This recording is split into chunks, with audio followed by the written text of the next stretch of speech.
ശരി. ഷിജി അന്ന ജോസഫ് ദുബായിൽ നിന്നാണ്, ഇൻകാസിന്റെ പ്രവർത്തകയാണ്. ഷിജി, എന്താണ് ദുബായിലെ അവസ്ഥ? നമുക്കറിയാം, ഏറ്റവും കൂടുതൽ മലയാളികൾ ഉള്ള എമിറേറ്റുകളിൽ ഒന്ന് ദുബായ് ആണ്. എന്ന് മാത്രമല്ല, ലോകത്തിന്റെ തന്നെ ഏറ്റവും പ്രധാനപ്പെട്ട ഒരു സ്പോട്ട് എന്നുള്ള നിലയിൽ ദുബായിയെ കാണുകയും ചെയ്യാം. ദുബായ് കഴിഞ്ഞ കുറേ ദിവസങ്ങളായി ആക്രമണത്തിന്റെ നിഴലിലാണ്. എന്താണ് ഇന്നത്തെ അവസ്ഥ? ഇന്നത്തെ അവസ്ഥയെക്കുറിച്ച് പറയുകയാണെങ്കിലും ശരിക്കും ജനങ്ങളുടെ ഉള്ളിൽ ഭീതിയുണ്ട്. ഗവൺമെന്റ് തരുന്ന ഒരു സപ്പോർട്ട്, ഒരു മാനസിക നമുക്ക് കിട്ടുന്ന ഒരു സപ്പോർട്ട്, നിങ്ങൾ ഒന്നുകൊണ്ട് പേടിക്കണ്ട, എല്ലാ കാര്യങ്ങളും ഞങ്ങൾ നോക്കിക്കോളാം, നിങ്ങൾ ആവശ്യമില്ലാതെ പുറത്തിറങ്ങണ്ട, സ്കൂളുകളാണെങ്കിലും ഓൺലൈൻ ആക്കി, ഓഫീസുകൾ ഓൾമോസ്റ്റ് എല്ലാ ഓഫീസും വർക്ക് ഫ്രം ഹോം ആണ് സജസ്റ്റ് ചെയ്തിരിക്കുന്നത്, പ്രൈവറ്റ് സെക്ടർ അടക്കം. എന്നാൽ കൂടെ നിങ്ങൾ പുറത്തങ്ങനെ അധികം ഇറങ്ങണ്ട, ഞങ്ങൾ സംരക്ഷിച്ചുകൊള്ളാമെന്നുള്ള ഒരു ഉറപ്പുണ്ടെങ്കിൽ കൂടെ നമ്മളെ സംബന്ധിച്ചിടത്തോളം സാധാരണ മനുഷ്യരല്ലേ, നമ്മൾക്ക് എപ്പോഴും ഉള്ളിന്റെ ഉള്ളിൽ ഒരു ഭീതിയുണ്ട്. കാരണം ഇന്നാണെങ്കിൽ ഒന്ന് രണ്ട് സ്ഥലത്തുണ്ടായ സൗണ്ടുകൾ നമ്മൾ കേൾക്കുകയും ആ ശബ്ദം ഉള്ളിലോട്ട് നമ്മൾ കാണുമ്പോൾ അതിന്റെ ഒരു ഭീതിയിൽ ആണോ എന്ന് ചോദിച്ചാൽ സത്യസന്ധമായിട്ട് ഉള്ളിന്റെ ഉള്ളിൽ എല്ലാവർക്കും ഒരു ഭീതിയുണ്ട്. പക്ഷേ ഗവൺമെന്റ് ഇപ്പം നമ്മൾക്കറിയാൻ പറ്റും. അത് കൂടാതെ ഇപ്പൊ ഇവിടെ ഒരുപാട് വിസയിൽ വന്നിട്ട് ഡേറ്റ് കഴിഞ്ഞ ആൾക്കാരുണ്ട്, അതുപോലെ തന്നെ ട്രാൻസിറ്റ് ആയിട്ട് വന്ന ആൾക്കാരുണ്ട്. അവരെയൊക്കെ ഗവൺമെന്റ് കൊടുത്തിരിക്കുന്ന ഒരു പ്രൊട്ടക്ഷൻ 20,500 ആൾക്കാരുടെ പോകുന്ന അന്ന് വരെയുള്ള എല്ലാ ചെലവും അക്കോമഡേഷനും എല്ലാം ഗവൺമെന്റ് ഏറ്റെടുത്തു. നിങ്ങൾ വിസക്കാരോട് അവർ എന്തെങ്കിലുമൊക്കെ, ദുബായിയെ സംബന്ധിച്ചിടത്തോളം ടെൻഷൻ അടിക്കേണ്ട ഒന്നുമില്ല. കാരണം ഗവൺമെന്റ് എപ്പോഴും ഫുൾ സപ്പോർട്ടായിട്ട് ഇവിടുത്തെ പൗരന്മാർക്ക്, അത് ഞാൻ UAE മാത്രമല്ല പറയുന്ന, എല്ലാ GCC കൺട്രികളും കേട്ടെടുത്തോളം ഇവിടെയുള്ള പൗരന്മാർക്ക് കൊടുക്കുന്ന എല്ലാ പരിഗണനകളും നമ്മൾക്കും തന്നുകൊണ്ടാണ് ഇന്ന് വരെ നിന്നത്. ആ ഒരു സമാധാനം നമ്മുടെ ഉള്ളിലുണ്ട്. കാരണം നമ്മളെ നോക്കിക്കൊള്ളും ഈ രാജ്യം നമ്മൾക്ക് എല്ലാവിധ പ്രൊട്ടക്ഷൻ തന്നുകൊള്ളും എന്നുള്ള ഉറപ്പുണ്ട് നമ്മളെ സംബന്ധിച്ചിടത്തോളം.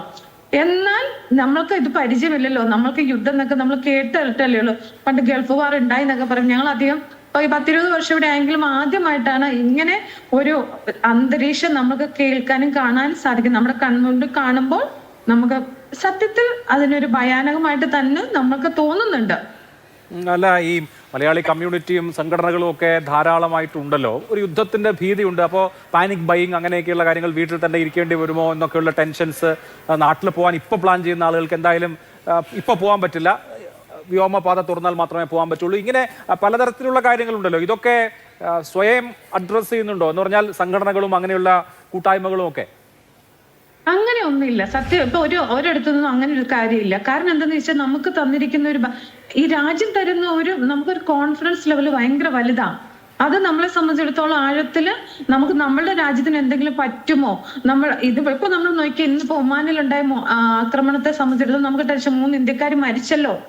അതൊക്കെ കേൾക്കുമ്പോൾ നമുക്കൊരു ടെൻഷൻ ഉണ്ടെന്നല്ലാതെ നമ്മൾ ആരും ഈ നാട്ടിൽ പോകാൻ പറ്റില്ലല്ലോ, നമ്മുടെ ജീവിതം ഇങ്ങനെ ആയല്ലോ, അങ്ങനെ ഒരു ടെൻഷൻ ഉള്ളതായിട്ട് എവിടെയും കാണുന്നില്ല എന്നുള്ളത് സത്യസന്ധമായിട്ട് പറയുകയാണെങ്കിൽ.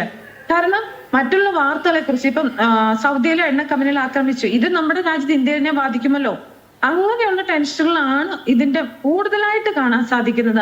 അതല്ലാതെ നമ്മളുടെ ജീവിതത്തെ ബാധിക്കുന്നല്ലോ, അയ്യോ എന്നുള്ള ഒരു ടെൻഷൻ, അല്ലെങ്കിൽ കുട്ടികളുടെ പഠിപ്പ്, അല്ലെങ്കിൽ നമ്മുടെ ജോലിയെ, പുറത്തിറങ്ങാൻ പറ്റില്ലല്ലോ, അങ്ങനെയൊന്നുമില്ല. ഇപ്പൊ പുറത്തിറങ്ങുന്നതിനെ കുറിച്ച് പുറത്തിറങ്ങരുതെന്ന് പറയുന്നില്ല.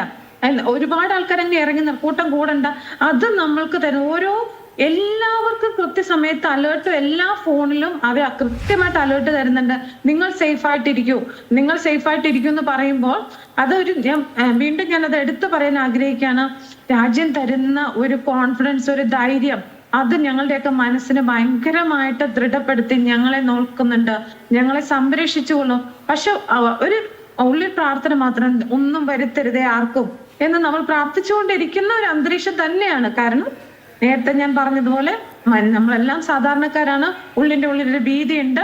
എന്നിരുന്നാൽ കൂടെയും അധികം ടെൻഷൻ ഉണ്ടെന്ന് പറയാൻ ഇല്ല എന്നുള്ളത് തന്നെയാണ് ഞാൻ പറയാൻ ആഗ്രഹിക്കുന്നത്.